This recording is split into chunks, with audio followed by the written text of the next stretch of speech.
আমরা স্বৈর শাসকের পতন ঘটিয়েছি গণতন্ত্র প্রতিষ্ঠার জন্য। নির্বাচনের পক্ষে যারা কথা বলে তারা ভারতের দালাল, আওয়ামী লীগের দালাল। হাসিনার সঙ্গে আপোষ করেছে, এই কথা কেউ বলতে পারে, অথচ এই কথা এখন শুনতে হচ্ছে আওয়ামী লীগের টাকায় নাকি বিএনপি চলে। মর্মান্তিক কথা।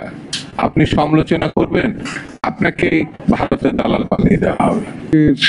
সত্যিকারের জননেতা, যোদ্ধা, ঘোষক, আধুনিক বাংলাদেশের নির্মাতা, এই সব বিষয়ে যদি চুলছাড়া বিশ্লেষণ করা যায় অনেক সময় লাগে।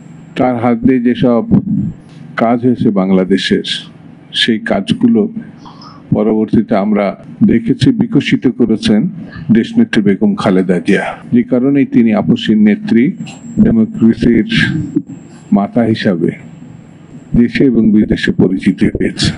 অর্থাৎ শহীদ জিয়া রহমানের যোগ্য উত্তরসূরি দেশনেত্রী বেগম খালেদা জিয়া।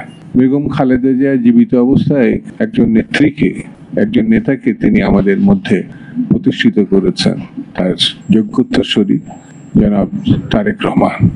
বাংলাদেশ যদি সামনের দিকে এগোতে হয় তাহলে বিএনপির নেতৃত্ব ছাড়া, দেশনেত্রী বেগম খালেদা জিয়া এবং তারেক রহমানের নেতৃত্ব ছাড়া সামনে এগোনো খুব কঠিন।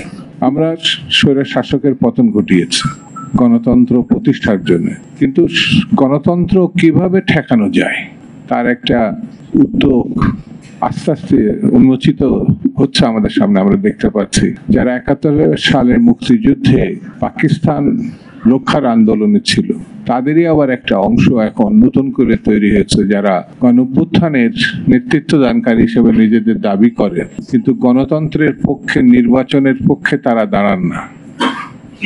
শেখ হাসিনা নির্বাচনী ব্যবস্থাকে জালিয়াতের পর্যায়ে নিয়ে গিয়ে ধ্বংস করেছিলেন, এটাই বাস্তবতা। ৩ বার ইলেকশনে মানুষ ভোট দিতে পারেনি। অর্থাৎ ১৫-১৬ বছর ধরে বিএনপি লড়াই করছে একটি ভালো নির্বাচনের জন্য, তত্ত্বাবধায়ক সরকার ব্যবস্থার জন্য। এখন নতুন করে বলছে না, কিন্তু একটা মহল দেখবেন বিএনপির পক্ষে যারা কথা বলে, গণতন্ত্রের পক্ষে যারা কথা বলে, নির্বাচনের পক্ষে যারা কথা বলে, তারা মনে হচ্ছে দেশদ্রোহী, তারা ভারতের দালাল, আওয়ামী লীগের দালাল।